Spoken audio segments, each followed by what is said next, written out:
Olá, povo lindo de Deus, saúde e paz a todos. Estamos de volta com mais uma palavra de fé todo santo dia. A mensagem de hoje está no Evangelho segundo escreveu Marcos, capítulo de número 4. A partir do verso 35, a Bíblia diz que já era tarde e Jesus disse aos discípulos: vamos passar para outra margem. E eles, despedindo a multidão, subiram no barco e partiram. No versículo 37, fala que levantou-se um grande temporal de vento e as ondas se arremessavam contra o barco, de modo que já estava se enchendo de água. E Jesus estava na popa, dormindo sobre o travesseiro. Os discípulos o acordaram e lhe disseram: Mestre, o Senhor não se importa que pereçamos?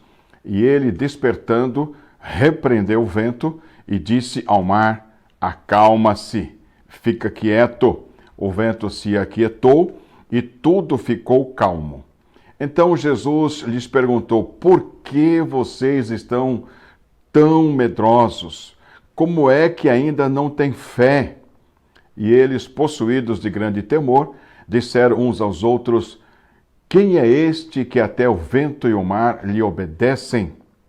Amém, glória a Deus por esta palavra. Eu quero falar sobre calmaria na tempestade. Você realmente acredita que Jesus acalma a tempestade hoje, como na época dos discípulos? Você crê de todo o coração que Ele pode te tirar de qualquer adversidade, como a tempestade, por exemplo? Eu vi um vídeo na internet que pode nos ajudar a entender melhor sobre o assunto de hoje. Procurando evitar o sofrimento e o medo de sua filha de apenas 3 anos, o pai dizia que o barulho que ela escutava eram apenas dos fogos de artifícios. E o resultado da menina é uma sensação de despreocupação e até mesmo graça ao ouvir o barulho não muito longe da queda de mísseis que explodiam. Eu vou pedir para você ver o vídeo, eu vou colocar um vídeo agora, é bem curtinho, e depois eu volto para terminar essa palavra. Fique aí, ver esse vídeo, daqui a pouquinho a gente volta.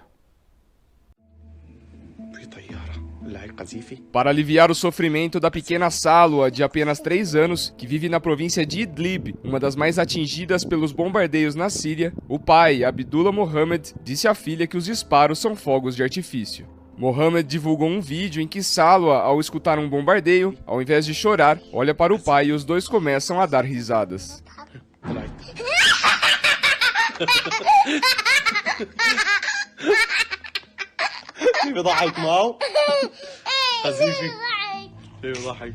Ele conta a história para a filha, para que ela não cresça com medo da guerra. Mohammed diz que Salwa viveu seu primeiro bombardeio no dia em que nasceu. Só em 2020, 28 crianças já morreram no conflito sírio.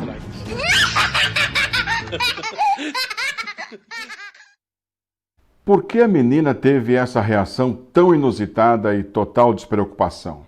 Simplesmente porque ela acreditou no que o pai dela disse. Milhares de pessoas morreram naquele conflito e ela só focava no que o pai dela havia dito. Eu me lembrei disso quando li o texto aqui de Marcos capítulo 4. Jesus dormia tranquilamente num barco durante uma tempestade. Nós precisamos, da mesma forma, agir como Jesus, pois só assim vamos agradar a Deus. Se você sente que precisa crescer na fé, fique comigo até o fim desta mensagem para descobrir como ter uma fé mais forte, robusta, através da história dos discípulos aqui nessa tempestade. Eu vejo primeiramente nesse texto o medo dos discípulos. Já era tarde quando Jesus falou: vamos passar para outra margem, e a Bíblia fala que levantou-se um grande temporal e as ondas se lançavam contra o barco de forma que foi se enchendo de água. Jesus não disse a eles para eles que passariam por uma tempestade. Queridos, da mesma forma acontece conosco. Deus só garante que passaremos por aflições, aqui em João 16:33, mas ele não diz quais e quando exatamente. Esta é a importância de vivermos pela fé. Não podemos controlar o momento em que passaremos por lutas, aflições, mas podemos investir na nossa fé para que quando as tempestades chegarem, nós consigamos atravessá-las firmes em Cristo Jesus. Querido, querida, foque em ter uma fé mais robusta para estar pronto ou pronta no dia da tribulação. Jesus estava dormindo, os discípulos o acordaram e disseram: Mestre, não te importas que morramos? Do que adianta dizer que Deus está com você se você não confiar na sua proteção? Jesus estava no barco, mas os discípulos mesmo assim criam mais na derrota do que na vitória. Também não adianta ter uma vida de oração se você não usar as palavras certas. Perceba que os discípulos acordaram Jesus e clamaram por ajuda, mas o pedido deles era como uma oração sem fé. E este tipo de oração não agrada a Deus. Sendo assim, precisamos nos certificar que estamos orando com fé e não apenas orando por orar. Os discípulos estavam mais agitados do que o próprio mar. Não faça como eles. Ore confiando em Deus de todo o seu coração. A Bíblia fala que Jesus se levantou, repreendeu o vento e disse ao mar: aquieta-se. O vento parou e houve completa bonança. Este é o poder de Deus. Foi ele que deu ordem para criar o mar e foi ele que deu ordem para que o mar se acalmasse. Os discípulos já tinham experiências, já tinham vivenciado vários milagres de Jesus até aqui. Eles não tinham desculpas para não crer, assim como eu e você também não temos desculpas para não crer. Quantas vitórias Deus já entregou nas tuas mãos? Elas não são suficientes para aumentar a sua fé? O príncipe da paz estava no barco e fez cessar a tempestade por amor aos discípulos, mas no Calvário seu sofrimento não cessou por amor a todos nós. Lembre-se das vitórias e dos milagres que você já viu, para que você possa crer na fé, né? E você possa sentir a sua fé crescendo dia após dia. Lembre nos milagres e sua fé vai crescer. Jesus perguntou: por que vocês estão com tanto medo? Ainda não tem fé? Eu fiquei pensando nessa pergunta. Ainda não tem fé? Aqui no versículo 40. Após viverem tanto tempo com Jesus, contemplarem tantos milagres e presenciarem tantos sinais, Jesus pergunta para eles: ainda não tem fé?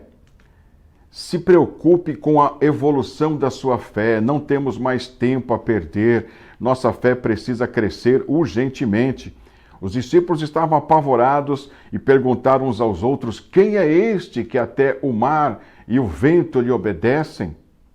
Uma das coisas que também podem causar nossa falta de fé é o fato de não conhecermos bem a Deus. Os discípulos se espantaram como quem não conhecia bem o Senhor. Jesus, né, não tinha ideia pelas suas ações, pelas suas atitudes, eles não sabiam exatamente quem era Jesus, já que perguntaram: quem é este? Né? Então, não conhecer bem a Deus faz com que imaginemos e criemos um Deus de acordo com o nosso gosto. Eu vejo aqui alguns motivos que levaram à incredulidade dos discípulos e devemos comparar isso com as nossas vidas para que então possamos investir no crescimento da nossa fé e realmente crer que Jesus acalma qualquer tempestade. Por exemplo, a dúvida, né? Duvidaram porque não creram na palavra de Jesus. Jesus havia deixado bem claro lá no início, né, no versículo 35, passemos para o outro lado. Se os discípulos tivessem atentado bem para as palavras de Jesus, eles jamais duvidariam. Provavelmente eles pensariam: bom, se vamos passar para o outro lado conforme Jesus disse, porque nós não vamos morrer afogados, né? Você está prestando atenção no que diz a palavra de Deus? Você acredita mesmo no que ela diz? E outra coisa que eu vejo nesse texto, falta de entendimento. Não entenderam que quem estava no barco com eles era o próprio Senhor Jesus. Os discípulos duvidaram porque não entenderam que quem estava no barco era mais poderoso do que a tempestade que os ameaçava. Jesus é o Senhor e Criador da natureza. A criatura não poderia matar o Criador e da mesma forma eles também não morreriam, como está escrito, né? Todas as coisas foram feitas por intermédio dele. Sem ele, nada do que existe teria feito, ou teria sido feito. João, capítulo 1, versículo 3. Não se esqueça de que Deus é quem manda em tudo. Mais uma atitude que mostrava a falta de fé dos discípulos. Era a falta de atenção. Não notaram que Jesus estava em paz. Jesus estava dormindo. Não por indiferença ao problema, mas porque sabia que ficaria tudo bem. Jesus sabia que morreria numa cruz. Sendo assim, ele jamais poderia morrer afogado. Os discípulos tiveram uma boa e positiva influência para não ficarem mais, para ficarem mais calmos e mesmo assim ficaram desesperados. Era só ter prestado mais atenção. Se Jesus estava dormindo, por que vamos nos desesperar? É só pensar um pouco. Sejamos imitadores de Jesus nas horas difíceis. Eles agiram como se Jesus não estivesse ali com eles. Esqueceram do poder de Jesus. Jesus havia feito vários milagres antes desse episódio. Os discípulos poderiam ter pensado, se ele teve poder para expulsar demônios e curar enfermos, por que ele não teria poder para acalmar essa tempestade? É muito fácil falar que Deus é poderoso, difícil é viver crendo nessa verdade. Jesus acalma a tempestade. Já vou terminar. Se você quiser ter uma fé grande, não duvide da palavra de Deus. Lembre-se que aquele que caminha contigo é o Senhor de tudo. Seja influenciado por pessoas que são exemplos de fé e não esqueça do poder de Deus e dos livramentos que Ele já te deu. E para encerrar, creia que Jesus acalma a tempestade que você pode estar passando. Amém, gente? Deus te abençoe grandemente. Estou orando por você. Compartilhe essa mensagem com seus amigos. Alguém pode estar precisando dela agora. Saúde e paz para todo mundo. E até a próxima palavra de fé todo santo dia. Abraço digital para todos. Até lá. Tchau, tchau.